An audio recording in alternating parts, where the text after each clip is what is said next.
Well, I just recently received this dual turntable, a gift from a local stereo store that they took in from a customer that didn't want it anymore. I think it was his neighbor passed away and wasn't sure what to do with it, so the owner of the shop gave it to me to work on, along with a couple other items. This is what I'm going to start with. This is a dual 1019, and when I looked at this dust cover, I was wondering if that was even the original one, because it's just this big thing that goes on top. There's no hinges or anything, but apparently I saw some other YouTube videos, and this is the one that comes with it.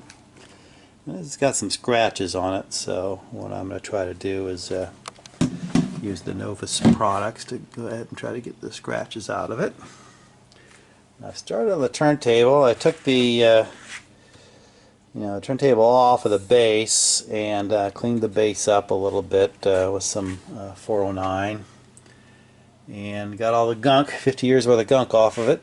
This thing is from about 1969.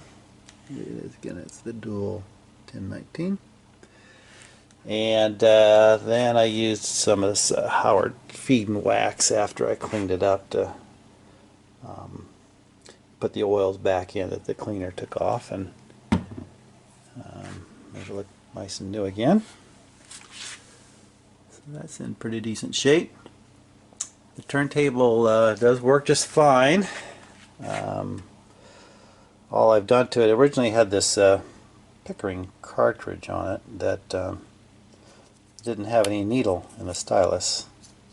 So I tried some old junk styluses that I had around here, and none of them fit this. So I put a old Shore, I think, cartridge, junk cartridge that I had laying around on there, and tested it out, and it works just fine. I'm real happy about that. So I think all I'll probably do is go ahead and pull the platter off and lubricate the spindle and check the idler wheel. Maybe treat that with some rubber renew and clean it up a little bit. And I've ordered a couple of cartridges. One Ortofon Red, which is one that I like a lot, and then I got an Ortofon 78 that I can also mount on another extra head shell that I ordered, so I can play 78s, since this does have a 4-speed, 4 settings: 16, 33, 45, and 78. So I'm looking forward to playing a few old 78s on it. I used the polishing compounds, all 3 of these, on the dust cover, and it took out a lot of the small scratches. The really deep ones, I think it might require some real fine sandpaper or something to get out, but it looks a lot better. Probably go with it as is. And for the turntable, the main thing I want to do is go ahead and pull the platter. So I've already, you pull this off, a little spindle thing. There's a real small little clip there that you need, that's right down in here. And what I did is got a couple screwdriver and a knife, and kind of split that out and got it out of there. That allows the platter to come off, which this thing is really heavy. I just took it over to my precision scale and weighed it. It weighs in at about 7.5 pounds. Big solid chunk of aluminum. So that exposes the underneath part of the turntable.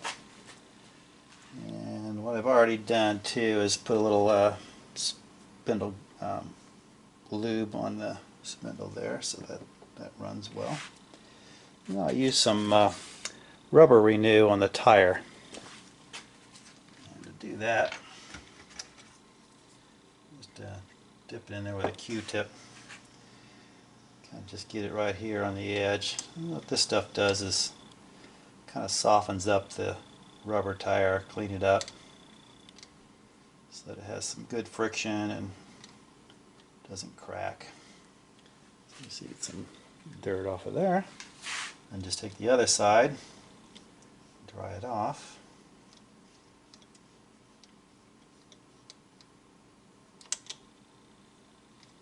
And there we go.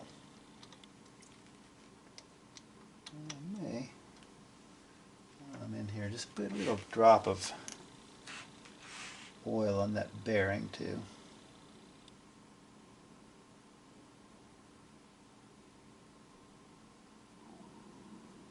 There we go. Let that settle in there so that's good and lubricated. I don't know if I need to do anything with the motor. I mean, it seems to be turning really nice and quietly. So I may just let that go for now. There you go. Very smooth. So I just need to put this little clip back on.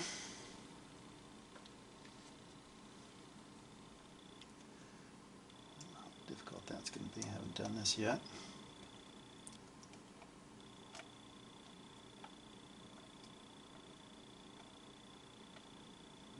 Maybe something I want to do off camera because it's taking a little while, all the time then.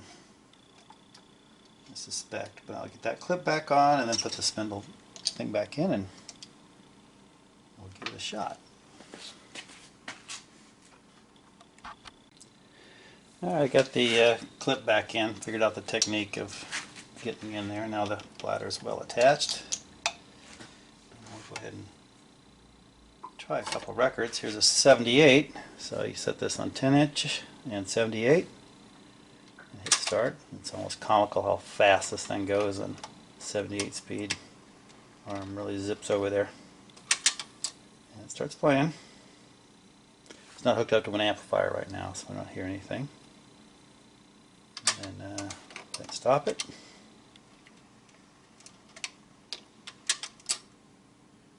Voila.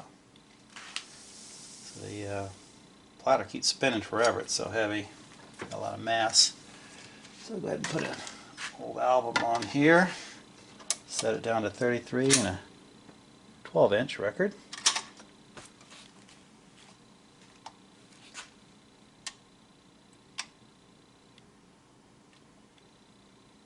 Runs a little slower. And starts playing again.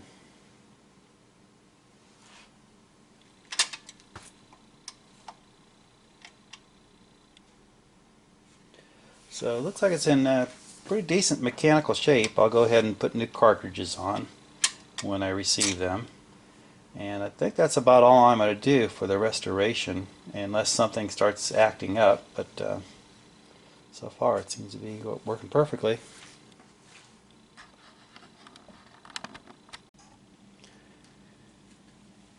Alright, I got the dual 1019 turntable fully restored and playing down here in the next to my electronics workbench in the basement, and I think I'm going to go ahead and leave this down here and use it instead of the other dual modern turntable I had. So I really like the sound. So here's a little demo of 33. This is Dire Straits. I won't play it too long because I don't want to get a copyright strike.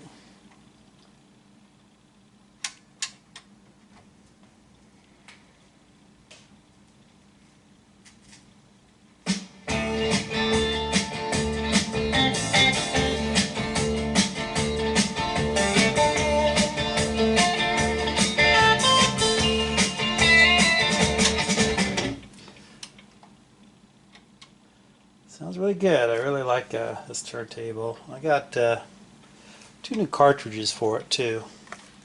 I got the Ortophon series. I got the red one for playing micro groove records, 33s and 45s. And I got the matching 78 RPM cartridge along with a new head shell sled, so I can play 78s. I'm getting in front of the camera here. Hang on a second. Get this installed.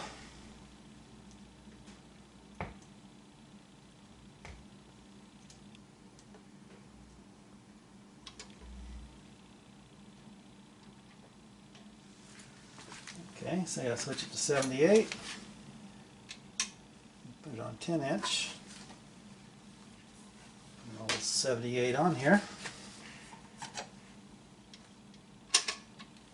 Okay. Away it goes.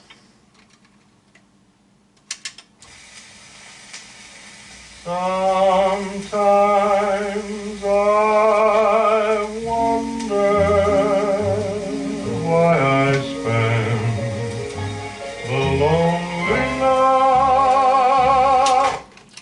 Sounds pretty good for 78. So I'll wrap up the restoration of the Dual. I've moved on and started working on this Harman Kardon 1965 vintage receiver. And there's a few little problems with this guy, and I wanted to make sure that the germanium output transistors were good before I went any further, and they do seem to be working, so I guess I'll go through and keep working on that guy. And eventually I'll get time to start working on the TIAC reel-to-reel.